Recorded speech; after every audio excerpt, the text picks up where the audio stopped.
पंकजा मुंडेंचं आजकाल वादग्रस्त वक्तव्य करण्याचा सपाटा सुरू आहे असं वक्तव्य विजय वडेट्टीवार यांनी केलं। सत्तेत असूनही त्यांना सत्तेत नसल्यासारखं वाटतंय।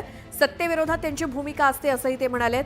हुंडाबळीच्या अनेक केसेस आहेत, महिलांना जाळलं जातंय असं वक्तव्य पंकजा मुंडेंनी केलं होतं। यावर बोलताना हुंडाबळी होत असेल तर यात लक्ष देण्याचं सरकारचं काम आहे, त्यामुळे रडगाणं गाण्यापेक्षा उपाय सांगावा असं वडेट्टीवार म्हणाले। पंकजा मुंडेंचा आजकाल वादग्रस्त बोलण्याचा सपाटा सुरू आहे। त्यांना सत्तेमध्ये असूनही सत्तेत नसल्यासारखं वाटतोय किंवा सत्तेच्या विरोधात असल्यासारखं त्यांची भूमिका आहे। कुठे काय ताळमेळ असावा, कुठे काय बोलावं, थोडासा ते जरा डिस्टर्ब झाल्यासारखे आजकाल बोलतात, डिस्टर्ब होऊन बोलत आहेत। परवा त्यांनी मुख्यमंत्र्यांना असं उद्देशून म्हणलं की आपल्या ज्यावेळेस मुंडेंचा राजीनामा झाला त्यावेळेस राजीनामा हा उशिरा घेतला गेला, तो अगोदरच घ्यायला पाहिजे। म्हणजे रोख कोणाकडे होता?